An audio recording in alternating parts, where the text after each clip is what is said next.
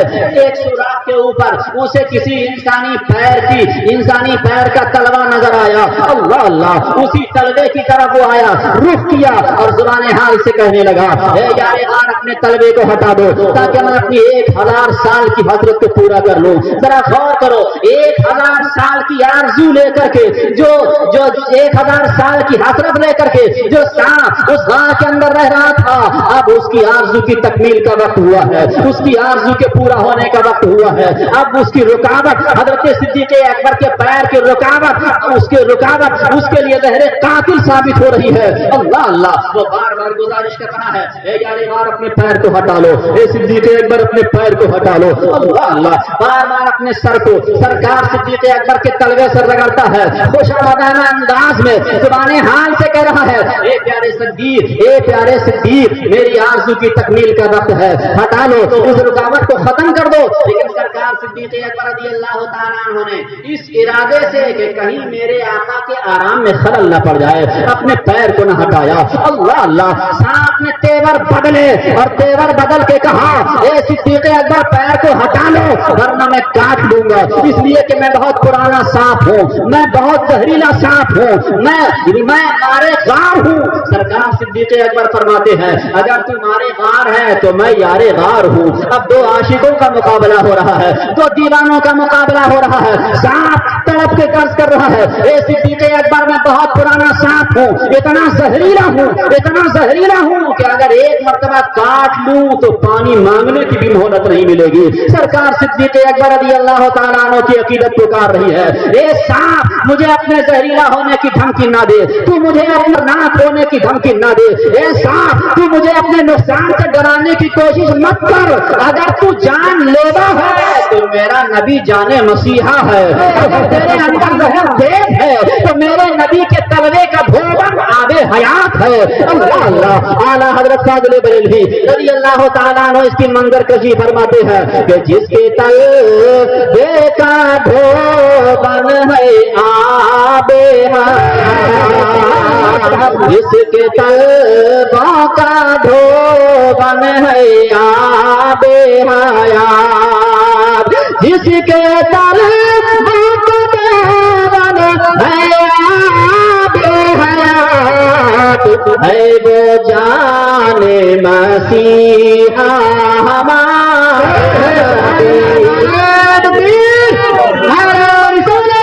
مسلک اعلیٰ حضرت ذکر شہید عادل حضرت علامہ مفتی عامر رضا صاحب قبلہ سبحان اللہ سبحان اللہ۔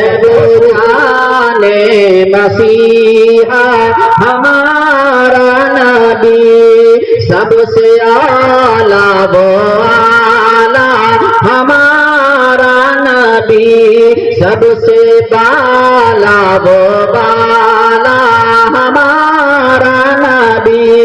قربان جا میرے امام کے کلام پہ، میرے امام کتنے پیارے انداز میں فرما رہے ہیں کہ کون دیتا ہے دینے کو منہ چاہیے،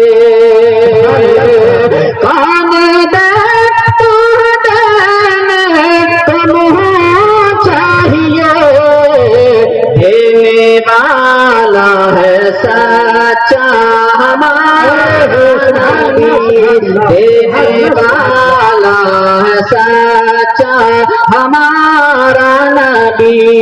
اللہ اللہ، سرکار صدیق اکبر رضی اللہ تعالیٰ عنہ ارشاد فرما رہے ہیں، سرکار صدیق اکبر نے اپنے پیر کو نہ ہٹایا، اس لیے کہ اللہ کے رسول ہمارے نبی سرکار صدیق اکبر کی گود میں آرام فرما رہے ہیں۔ سرکار صدیق اکبر نے یہ گوارا نہ کیا کہ میں پیر کو ہٹا لوں اور میرے نبی کی نیند میں خلل آ جائے، میرے نبی کے آرام میں خلل آ جائے، میرے نبی کے استراحت میں خلل آ جائے۔ اللہ اللہ، یہ سوچ کر اپنے پیر کو نہ ہٹایا۔